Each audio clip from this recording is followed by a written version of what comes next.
সবাই মিলে কোনো জিনিস খাওয়ার আনন্দই কিন্তু অন্যরকম। সেটা যদি হয় আবার পিকনিক, তাহলে তো বলেন আনন্দ উল্লাস, হই হুল্লাস, আনন্দ, গান বাজনা সব মিলে আজকের আমার এই ভিডিওটি থাকবে। অবশ্যই পুরো ভিডিওটি দেখবেন, আপনাদের কাছে অনেক ভালো লাগবে, আশা করছি অনেক ভালোই লাগবে। হাই এভরিওয়ান, আসসালামু আলাইকুম। সবাই কেমন আছেন? আজকে আমাদের বাসার সবাই মিলে ছাদের উপর পিকনিক খাবো। তাই পিকনিক খাওয়ার জন্য ভাবিরা আগে আসে কাটা বাছা করছে মরিচ পেঁয়াজ। আমি পরবর্তী 1-1.5 ঘন্টা পর আসছি, বাচ্চা ঘুম থেকে উঠে খাওয়াই নিয়ে তারপর আসছি।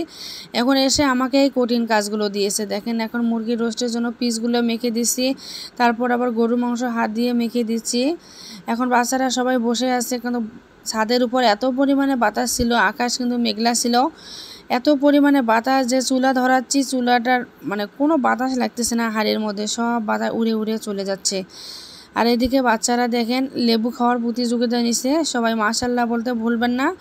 ওই সুন্দর করে বাচ্চাটা কিন্তু হলাম পাশের ফ্ল্যাটের, আর সাইডে যেটা ওটা হলো আমার মেয়ে।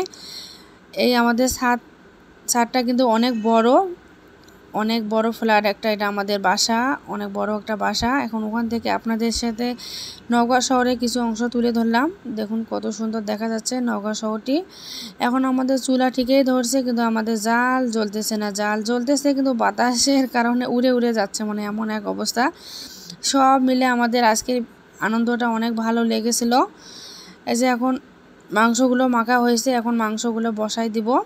মাংসগুলো কিন্তু মানে সব রান্না কিন্তু এত পরিমাণে মজার হয়েছিল, কিন্তু আমরা অনেক কষ্ট করছি। ওই ভাবি আর আমি মিলে অনেক কষ্ট করছি। আমার এই বাসাওয়ালা ভাবি, ওনার সাথে কখনো আমার দেখা হয়নি, পরিচয় হয়নি, আজকে প্রথম দেখা হলো। আমার অনেক ভালো লাগেছে ওনাকে, কারণ উনি একজন প্রাইমারি টিচার।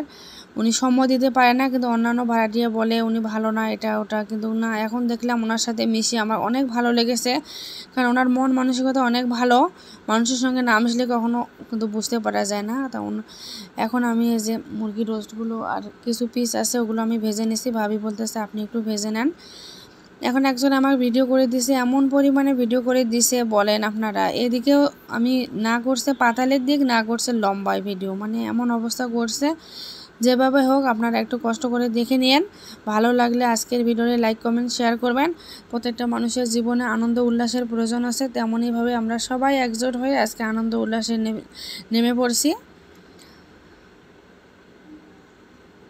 এখন এই যে মুরগির মানে এত বাতাসের কারণে কিন্তু রান্না বান্না মানে চুলা ভালোভাবে জ্বলতেছে না। কিন্তু এখন এই যে একটু একটু করে সন্ধ্যা হয়ে গেছে আর বৃষ্টি পড়া শুরু করে দিছে। এত পরিমাণে বৃষ্টি ছিল, পরে এতগুলা মানুষের খাবার, সবাই অনাহারে আসে, মানে খাবে, সবাই পিকনিক খাবে, আনন্দ করবে, তো সেই আনন্দ তো আর মাটি করা যাচ্ছে না। তাই এখন আমরা ওই ভাবি আর আমি মিলে দুইজনে বৃষ্টির মধ্যে ভিজে ছাতা নিয়ে আর কি রান্না করছি। অনেক কষ্ট হয়েছে রান্না করতে, তারপরে অনেকের মুখে হাসি ফোটাইতে পারছি, এটা আল্লাহর কাছে শুকরিয়া, আলহামদুলিল্লাহ। কিন্তু শেষ সময় আমার ছেলেটা অসুস্থ হয়েছে, আপনারা পরবর্তী ভিডিওতে দেখতে পারবেন। আমার ছেলেটা খাওয়া দাওয়া শেষ করে যে আমার ছেলেটা অসুস্থ হয়ে গিয়েছে।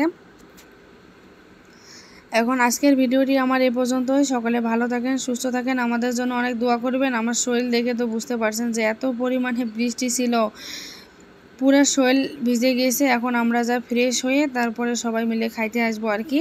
এখন যে বাটি ভাগ করবে, কারণ বাটি ভাগ না করলে ছোটো বাচ্চারা যে নাম দিয়েছে ওরা তো খেতে পারবে না, তাই ওদের জন্য আর কি মাংস বাটি ভাগ করতেছে। তাছাড়া সবাই মিলে পরে বসে বসে খাবে। আজকে এই পর্যন্তই। সকালে ভালো থাকেন, সুস্থ থাকেন, আবার দেখা হবে পরবর্তী নতুন কোনো ভিডিও নিয়ে। ততক্ষণ পর্যন্ত সকলে ভালো থাকেন, সুস্থ থাকেন। আর আমার ভিডিওটি আজকে কেমন লেগেছে অবশ্যই কমেন্টসে জানাবেন। যে আমাদের বাসাওয়ালা ভাবি, উনি সব বাটিতে ভাগ ভাগ করে দিচ্ছে।